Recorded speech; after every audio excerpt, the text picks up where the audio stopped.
This is the Better You Project. And of course, I'm Angela M. Odom, and I am so excited today. You know, every Tuesday at noon, I've committed to you that I'd show up here and we would discuss issues, activities, events, resources, tools that are going to help women leaders move forward in their careers and in their lives. And man, do we have a treat today. So I tell you what, I am going to just pause so I can breathe first. So today we have Reverend Darryl Mason, and he is he's a man of much integrity, right? How do I know that? I've been watching him for like 13 years. He's married to one of my best friends. So I tell you what, so I would not bring anyone before you who really is not here to provide value to you and who don't know what they're talking about, right? And so Reverend Mason, and that is his title, and that is what we're going to call him because he has earned this thing. Isn't that something? So now first, before I start, now most time I call you Darryl. Today it is all Reverend Mason. Reverend Mason. So, sir, if you would please share with the Better You audience just a little about yourself. You know, tell us what you're going to share today, and I want you to tell our audience who they are talking to today. All right. First of all, thank you so much for the opportunity to be a part of the Better You Project. Just a quick reflection as you were kind of talking about how this project and your movement and your endeavor helps to better the lives of women. I was just reflecting on the fact about me growing up in a house with a strong mother, strong grandmother. My dad was there. But just the influence that strong Black women have had on my formation as a person. So it's just great to be here. Thank you so much. So just a little bit about myself. First of all, I'm a child of God, born again believer in Jesus Christ. I'm a husband, father, a minister, author, conference facilitator. So just want to share that with everyone, just a little bit about myself. I grew up in Portsmouth, Virginia, down in southeastern Virginia, where I began my work in church as a minister of music at the age of 14. God called me to get out there and share his ministry in music, where I was able to grow and develop. Then later on, went into the military, and the military kind of carried me up and down the East Coast, and I had the opportunity to share music ministry there as well. Cities of Miami, Philadelphia, Northern Virginia, Bowie, Maryland. In 2003, I was called to the gospel ministry as a preacher, not necessarily called away from music, but God gave me additional things to do in ministry. And in 2012, I was ordained at New Life Baptist Church in Miami, Florida. Pastor there, Reverend Eric Cummings. I was ordained there. And presently, I serve at Westphalia United Methodist Church, where the pastor there is the Reverend Dr. Timothy West. So I am married to retired Colonel Michelle Mitchell, who is my partner in life and my partner in ministry. And we live in Maryland. And so we've been partners together, and God has definitely called us as we have done many things, as well as the big thing I wanted to kind of point out. We've done leadership conferences, and we kind of draw on the different things that we bring to the table in ministry together in partnership. And so today, you mentioned what we're going to talk about. I have a book that's going to be coming out later this year, so be looking out for it. I'm going to be talking about a chapter in my book. The title of the book is Foundations for Effective Ministry. But one of the chapters we're going to talk about today is the 151 zone is what we're going to talk about today. And it's related to the 150 people in your life that you should focus on and make sure that you have the right people close to you. So that's the topic that we're going to be talking about today. Oh, that's awesome. And so we definitely have the right person here for the interview today. And we have you with your experience and your vast knowledge, and you're so well-rounded. And so we're grateful for your time today. And I'm personally really excited about the 151 zone. I know we had a brief conversation, I don't know how many months ago that was, when I was actually at you all's house. And I wanted to bring the concept forward to my audience because it is powerful to be intentional about the people you allow to pour in you, the people that will influence you, your family, and really your life. Right. And one of the things that I know you're going to touch on once someone is outside of the 150, what happens and what that might look like, it just brings to mind for me that people really are in our lives for a season and a reason.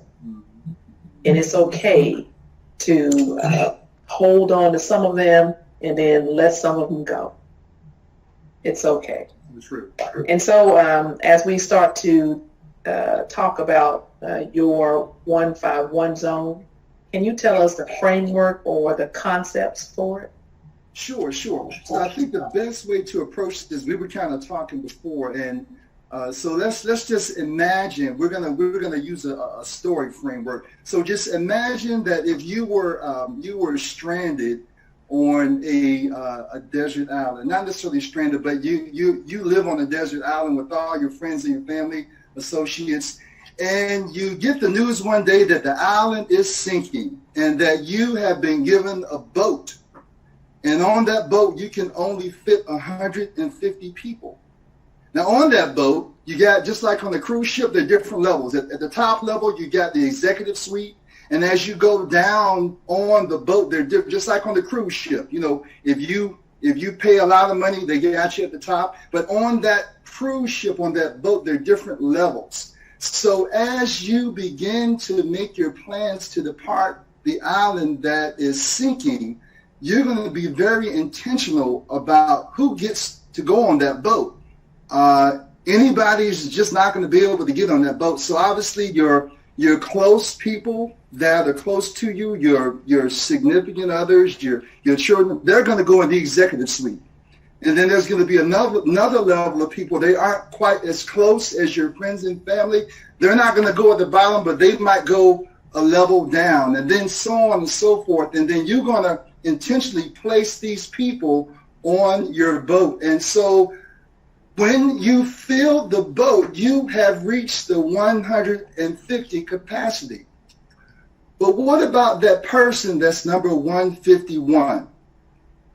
What about that person that's outside of the 150? Now, just to kind of take a brief pause here, the 150 number comes from the anthropological study that was done by Robin Dunbar.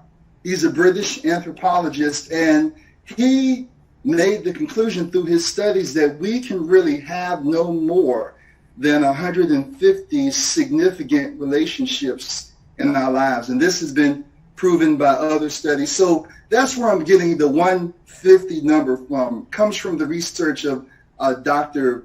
Robin Dunbar. But the purpose of our discussion today is to talk about the number outside of the 150, because a lot of times we have people that are in our lives that they're inside our circle, but they might need to be outside of our circle. Can I stop you right here? Yes. As you were talking, I was like, is somebody taking up some space in my life? So I'm not trying to be mean or anything, but I'm going to go ahead and put this out. This is like a notice. Some of you jokers, isn't that something? Need to bring some more value, bring some more positivity, bring some more peace, and bring some chocolate cake also. Right. But, bring something to the table. Okay. All right. I'm just saying I've got to put some folks on notice because this is very it's really it's past interesting really to think of a concept of the number of people we can actively, effectively engage with at any one time, and think about the people that we have in our life right now, that when we are with them in their space, that we feel calm and peaceful. And the people that we're in our lives, some people are in our lives that when we are with them in their space, that we are tense, sad, depressed. We are less than because of what they do or will allow them to do. So I'm just going through my Rolodex of people that I spend time with, and quite frankly, I'm feeling blessed. But I am going to put a few people on notice now. I'm looking to hear some more about this, to see if I can, who I'm supposed to hold on to and not just let go real quick. But I got to tell you, somebody about to go. and the thing that's so interesting about that is, when we use the concept of the boat, because I'm retired Coast Guard, put in the plug, U.S. Coast Guard veteran. Yes, veterans, yes. I know the whole concept of boats, and you talk about in terms of now. One thing I want to just go on what you're just saying. Sometimes people might not go off the boat, but they might need to go down to a different level on the boat. Oh, I like that. They may, you might not want to get rid of them. Maybe through grace, you might give them a chance. They might not go off of the boat, but they might go to a different part of the boat.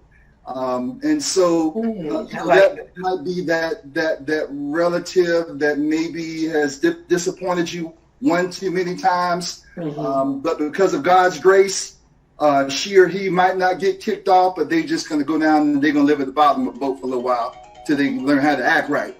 And that is why we're interviewing a reverend today, a preacher, because you're saying God's grace. Don't kick them to the curb too quick. Thank you. And now we do, and now we do know that eventually some folks do work themselves off the boat into the water, or sometimes they might work themselves into a lifeboat. So I didn't mention this to you earlier. Now, when we talk about the 151 zone, these people that are outside of the 151 zones. So when we continue to look at the concept of the cruise ship or the boat that's traveling, with you in your life, you also have probably an infinite amount of lifeboats that are following down behind you, because you still have people that, like for instance, your Facebook friends. You have people that are following you that you may or may not know too well, or you might know them well. They're still following along with you. You're not limited to that 150. And so this is why we talk about the 151 zone, because there might need to be people that you need to bring in. So if we continue with the same example, so the boat has now left the island has sunk, and I have my boat with the 150, but like I said, I also have this armada of lifeboats that are following down behind me. And then 6 months into the trip to the new destination, someone on the boat gets sick. And I realize that I don't have a doctor on the boat. But there is a doctor in one of my lifeboats. Okay. And there's somebody down in the lower level deck that has been acting a fool the whole trip. He's been acting a fool the whole trip. And so guess what I'm going to do? I'm going to switch them out. Doctor comes on the boat. That person is acting the fool. Now, I ain't going to throw him in the water. I'm not going to let him drown. Right. I'm going to throw him on the lifeboat. And there he shall stay until a different time. And so now I have the doctor on the lifeboat, and then as we continue our trip, I realized that as I was boarding people on the ship that there was a good friend from high school, close friend, that I left on the lifeboat. Completely forgot about him. Good friend. And so I don't really know the doctor that well. I just needed the doctor for what? A season. That's right. So doctor, as hard as it might be, might need to go back to the lifeboat, but I don't know. I might need that doctor later, but someone else might need to be shifted out.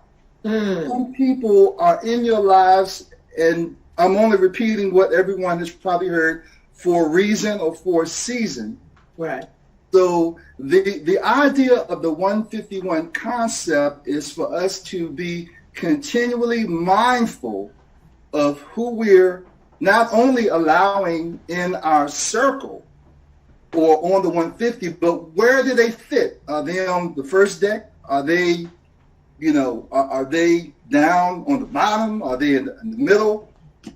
And so in my book, I will go and kind of parse out, the different areas that I have designated for each of the levels or the different designations for the people that you will have in the 150. And again, we have to remember that it's changing. It's dynamic.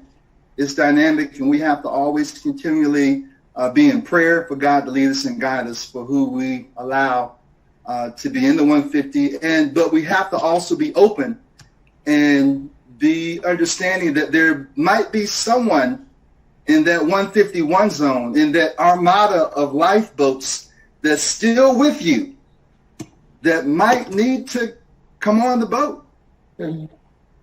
Wow. I really like that. And so so first of all, now I'm Army, retired Army. And when you say armada, I assume you talk about there's like a big old bunch of boats behind us. Is that armada means huge, lots of them? Is that right? Yes. Yes. Okay. Right. Bring it up for the Army folks. Right. So, and thank you for pointing that out, because we know all the Naval and Coast Guard people understood armada. So I apologize, Angie, for not using the right terminology. But no worries. Now, one of the reasons that I wanted to bring out the whole thing with the armada and the people that were connected, there was a study done by Lisa Rachel. Now, her research kind of added to that of Robin Dunbar, and talks about what are called ambient relationships. And these ambient relationships have to do with how you connect with people in social media. These people, again, can go from 151 up to maybe 1,000 or 1,500, because these are people that, again, in the age of social media, we have the ability to now to actually put a number as best we can on our relationships. And we weren't able to do this maybe 15, 20 years ago.